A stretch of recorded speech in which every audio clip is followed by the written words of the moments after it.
गरीब औरत जो वैज्ञानिक बन गई। Motivational story in Hindi. एक बार की बात है, एक गरीब औरत थी जिसका नाम आयशा था। वह एक छोटे से गांव में अपने माता पिता और छोटे भाई बहनों के साथ रहती थी। उसके पिता एक किसान थे, लेकिन खेत बहुत उपजाऊ नहीं था और वे अक्सर किसी तरह का गुजारा करते थे।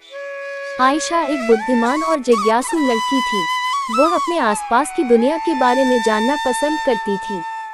वह एक वैज्ञानिक बनने का सपना देखती थी, लेकिन वह जानती थी कि अपने परिवार की वित्तीय स्थिति के कारण उसे अपना लक्ष्य हासिल करना मुश्किल होगा।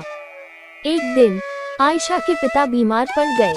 वह काम करने में असमर्थ थे और परिवार की आय और भी कम हो गई। आयशा को अपने परिवार की मदद करने के लिए स्कूल छोड़ना पड़ा।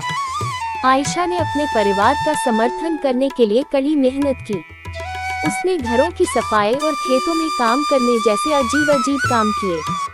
उसने स्थानीय बाजार में सब्जियां बेचना भी शुरू किया। अपनी व्यस्त दिनचर्या के बावजूद आयशा ने वैज्ञानिक बनने के अपने सपने को कभी नहीं छोड़ा। वह देर रात तक पढ़ाई करती थी और स्थानीय पुस्तकालय से किताबें उधार लेती थी। उसने घर पर भी अपने स्वयं के प्रयोग करना शुरू कर दिया। कई सालों की कड़ी मेहनत और दृढ़ संकल्प के बाद आयशा ने आखिरकार अपने सपने को हासिल कर लिया। वह विश्वविद्यालय में दाखिला लिया और वैज्ञानिक बन गई। उन्होंने विज्ञान के क्षेत्र में महत्वपूर्ण योगदान दिया। इस कहानी की सीख। आयशा की कहानी हम सभी के लिए एक प्रेरणा है।